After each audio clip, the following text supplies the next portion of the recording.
손흥민의 해트트릭은 시간 문제였다. 단언컨대 현재 프리미어리그에서 가장 폼이 좋은 윙포워드는 손흥민이다. 숫자로만 줄 세우기를 좋아하는 사람들은 손흥민의 활약상을 간과하고 있었을지도 모른다.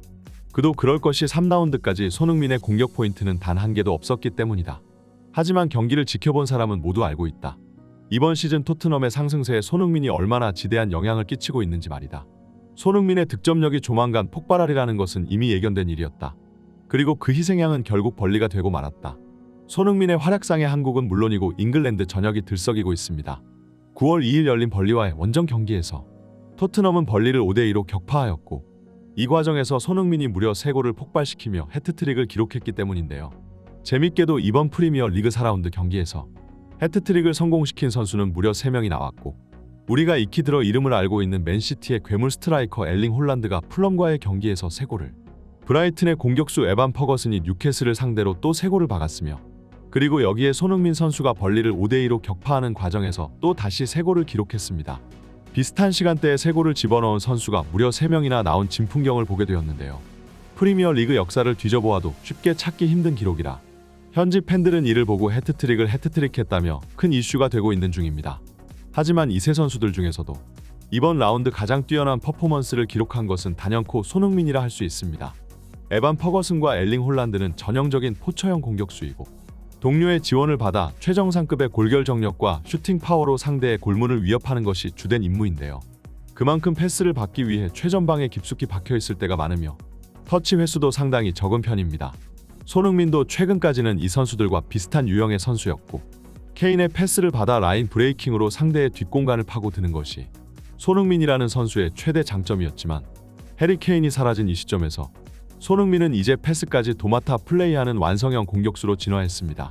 손흥민은 이날 경기에서 원톱 스트라이커로 출전했으며 쿨루셉스키와 솔로몬이 측면에서 손흥민을 도왔고 미드필더는 최근 가장 폼이 좋은 3명의 중원 멤버인 비수마와 메디슨 그리고 사르가 이름을 올렸습니다. 그리고 포백 라인은 페드로 포로와 로메로, 반더벤과 우도기가 출전했는데요.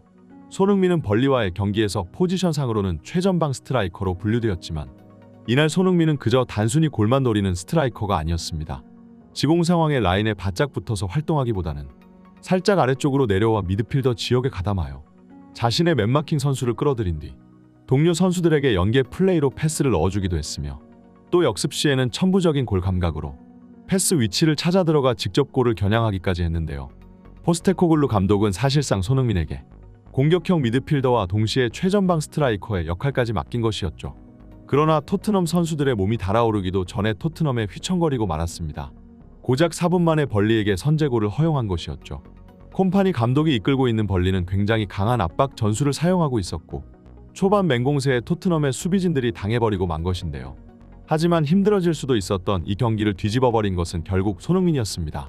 전반전이 끝나기 전에 토트넘이 동점골을 기록하지 못한다면 후반전 전술을 바꾸어 나온 토트넘에게 끌려가는 상황이 발생할 수도 있었으나 골이 발생한 시점으로부터 고작 12분 만에 손흥민이 골을 꽂아 넣은 것이었죠. 상대 골키퍼가 나온 것을 보고 살짝 찍어차 그대로 키를 넘겨버린 아주 기술적인 골이었는데요. 캡틴 손흥민이 직접 솔선수범하여 한 골을 만회하자 벌리의 강한 압박에 고전하고 있던 토트넘의 후방 라인들도 정신을 차리기 시작했습니다. 그리고 전반이 끝나기 직전 로메로가 환상적인 중거리 슛으로 역전골을 기록하며 토트넘은 다시 자신의 페이스대로 경기를 할 수 있게 되었습니다. 후반전은 완전히 손흥민의 동무대와 마찬가지였는데요. 벌리의 강한 압박은 통했을 때는 위협적이지만 그만큼 리스크도 짊어진 전술이라고 볼 수 있습니다. 일단 수비 라인이 압박을 벗겨내기만 하면 공격수들에게는 더욱 편한 공간이 열린다는 것이죠. 상대 진영에서 골을 탈취한 메디슨은 지체 없이 중거리 슛을 날렸고 이 슈팅은 그대로 팝포스트 쪽으로 휘어들어가 추가골을 기록했습니다. 벌리의 기세가 꺾이기 시작하자 본격적으로 손흥민이 골사냥에 나섰는데요. 62분 솔로몬이 측면에서 크로스를 중앙에 손흥민에게 연결했고 손흥민은 이 공을 너무나도 손쉽게 골로 연결시켰습니다. 별로 큰 동작을 취하지도 않았지만 골키퍼가 손도 못 쓸 정도로 강하게 골대 안으로 빨려 들어가 팬들은 다시 한번 손흥민의 발목 힘을 재확인할 수 있었는데요. 하지만 벌리 골키퍼의 순환 시대는 여기서 끝이 아니었습니다. 멀티골을 기록한 지 고작 3분 만에 또 다시 추가골을 기록하며 해트트릭을 완성한 것이죠. 손흥민은 다시 한번 자신의 주특기인 라인 브레이킹을 이용해 상대의 뒷공간을 후벼 팠고 벌리 수비수 2명을 그대로 따돌려버리는 이 동물적인 움직임에 토트넘의 페드로 포로가 너무나도 쉽게 패스를 넣어줄 수 있었는데요.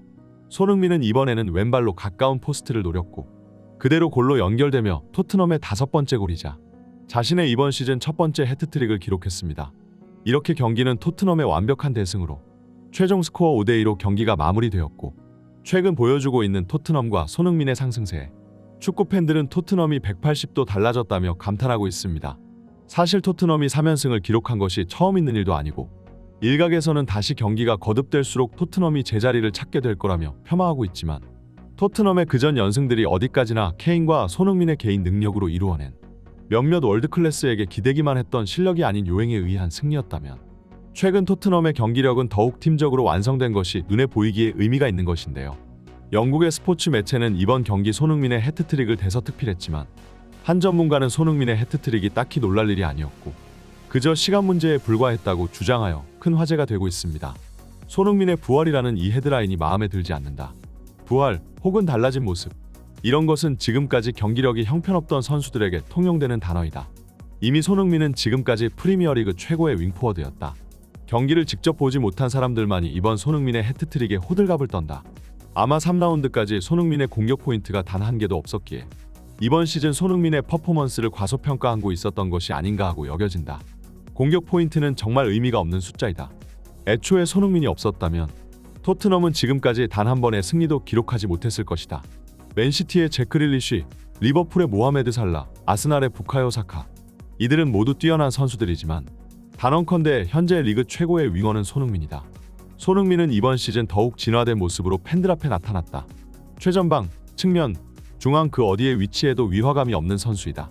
손흥민은 현재 리그 최고의 골잡이이자 최고의 플레이메이커이기까지 하다. 최근 포스테코글루 감독의 손흥민 측면 플레이메이킹 전술은 대박을 쳤고 골보다 패스에 더욱 집중한 손흥민은 공격 포인트에 있어서 손해를 볼 수밖에 없었다. 그러나 손흥민은 언제든 두세 골을 기록할 수 있는 능력을 지닌 선수이다. 결국 손흥민의 해트트릭은 시간 문제였을 뿐이다. 그리고 토트넘과 손흥민은 이제부터가 시작이다. 나는 이번 시즌 손흥민이 21 시즌에 득점한 기록을 넘어설 수 있다고 생각한다. 이처럼 최근 몇 경기 손흥민은 팀 동료들의 뒷바라지를 하느라 적극적으로 득점을 올리는데 집중하지 못했지만 결국 손흥민의 지원에도 불구하고 형편없는 모습만 계속 보여주고 있는 히샬리송이 벤치로 내려가자 손흥민은 스트라이커로 출전해 곧바로 3골을 때려박은 것인데요. 최근 토트넘은 노팅엄 포레스트의 공격수인 브레넌 존슨을 영입했고 이 선수의 영입으로 손흥민은 다시 윙포워드로 자리를 옮길 수도 있습니다. 그러나 손흥민은 중앙과 측면 그 어디로 가든 리그 최고의 활약을 보여줄 수 있는 선수인데요. 최근 절정의 폼을 보여주고 있는 손흥민을 등에 업은 토트넘의 상승세가 예사롭지 않습니다. 경기력과 순위 그 뭐로 보든 1위를 달리고 있는 맨시티 정도를 제외하면 현재 토트넘보다 뛰어난 팀은 없다고 볼 수 있는데요. 손흥민과 토트넘의 연승 행진이 과연 어디까지 계속될지 축구 팬들은 계속해서 지켜볼 필요가 있을 것 같네요. 오늘 소식은 여기까지입니다. 구독과 좋아요, 알림 설정 한 번씩 눌러주시면 다음에도 더 좋은 영상으로 보답하겠습니다. 지금까지 풋볼 랭킹이었습니다. 감사합니다.